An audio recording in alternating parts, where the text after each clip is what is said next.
ශ්‍රී ලංකාවට ආවේනික වතුරාන වගුරු වනාන්තරයේ තියෙන්නේ කළුතර දිස්ත්‍රික්කයේ බුලත්සිංහල වලව්වත්ත ඒ වලව්වත්ත තමයි තියෙන්නේ.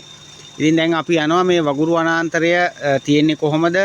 ඒකේ විශේෂතා මොනවද? ඒකට ආවේනික හොරවැල් ශාකය කොයි වගේද කියන ඒ තෙත්බිම් පරිසර පද්ධතිය පිළිබඳ නිරීක්ෂණයට තමයි අපි මේ සූදානම් වෙන්නේ.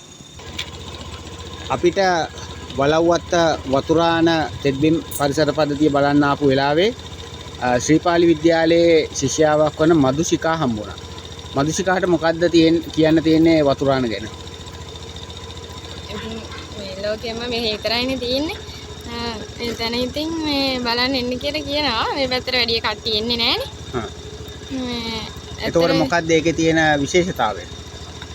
විශේෂතාවය කියන්නේ ඒක හයිතින් මේ මෙහෙම උස්සට හැදෙනවා.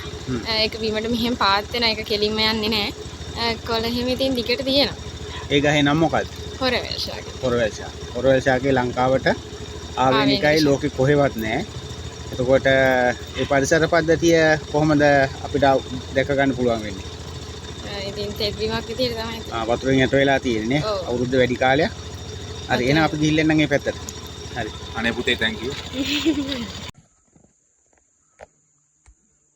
අපි අද ඉන්නේ කළුගඟේ අතුගංගාවක පිටාර භූමියක පිහිටි වගුරු වනාන්තරයක. ඒක ලංකාවේ පමණක් දැකිය හැකි, ලෝකේ වෙන කොහෙවත් නැති වතුරාන වගුරු වනාන්තරයේ තමයි අපි ඉන්නේ. එතකොට ඒ වගුරු වනාන්තරයේ විශේෂතා ගොඩක් තියෙනවා. ඒ තමයි ලෝකේ කොහෙවත් දකින්න බැරි හොරවැල් ශාකය අපිට දැක ගන්න පුළුවන් වෙන්නේ මේ බුලත්සිංහල වගුරු වනාන්තරයේ වලව්වත්තේ ඉඩමේ පිහිටි වගුරු වනාන්තරයේ තමයි අපිට මේක දැක ගන්න පුළුවන්. ඉතින් අද මේ පරිසර පද්ධතිය දැක ගන්න ඔබට පේනවා හාත්පසින්ම නේද? විශාල විවිධත්වයක් සහිත ශාක ගොඩක් මේක ඇතුලේ තියෙනවා. එකක් තමයි සුවඳ ශාකයේ තියෙනවා. ඊට පස්සේ මේ හොරවැල් ශාකයේ තියෙනවා. ඊට පස්සේ පුස්වැල්, තව නොයෙක් જાතියේ, ඊට පස්සේ කටු වේවැල් තියෙනවා. ඊට පස්සේ වේවැල් වර්ග කීපයක් තියෙනවා. මා වේවැල් තියෙනවා. ඊට පස්සේ සුවඳ ශාකය කියන්නේ තවත් මේ වගුරු වනාන්තරයට පමණක් ආවේනික සුවඳ ශාකයේ තියෙනවා. ඊට පස්සේ ඔබට පේනවා ඇති හොරවැල් තියෙනවා. ඉතින් ඒක නිසා මේ පරිසර පද්ධතිය හරි විශේෂයි. ඒක නිසා පාරිසරික සංචාරක කර්මාන්තයේට මේ වගුරු වනාන්තරය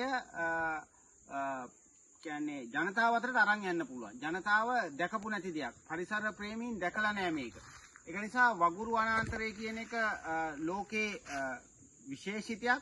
ඒ විශේෂිතය පිහිටලා තියෙන්නේ ලංකාවේ පමණයි. ඒ කියන්නේ බුලත්සිංහල කළුතර දිස්ත්‍රික්කයේ. ඉතින් මේ වගුරු වනාන්තරයේ ස්වභාවය තමයි වසරේ බොහෝ කාලයක්, වසරේ මාස 10ක් 12 මාස 8ක් 10ක් විතර වතුරෙන් යට වෙලා තමයි තියෙන්නේ. ඒක නිසා මේක තෙත්බිමක් හැටියට සලකන්න පුළුවන්. ඉතින් තෙත්බිමක් විදිහට තියෙන ලෝකේ එකම ස්ථානය, මේ ස්ථානය දැක බලා ගන්න අපි ඔබට ආරාධනා කරනවා. ඉතින් මේකේ සුවඳ ශාකය ගත්තොත් ඒක සාමාන්‍යයෙන් නාමල්ක සුවඳ තියෙන ශාකයක්. ඉතින් ඔබට අපි ආරාධනා කරනවා මේ වගුරු වනාන්තරයට ඇවිල්ලා ටිකක් දුෂ්කරයි, හොඳ වාහනයක එන්න අමාරුයි, ටිකක් පයින් එන්න වෙයි.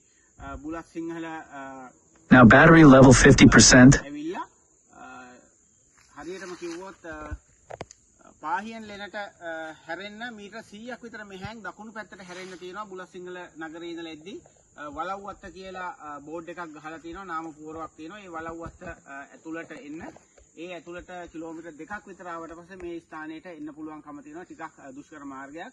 නමුත් පරිසරයේ රස විඳින්න, පරිසරයේ අත්දැකීමක් ලබන්න මේ ස්ථානය ඔබට ඉවහල් වේවි. බොහොම ස්තුතියි.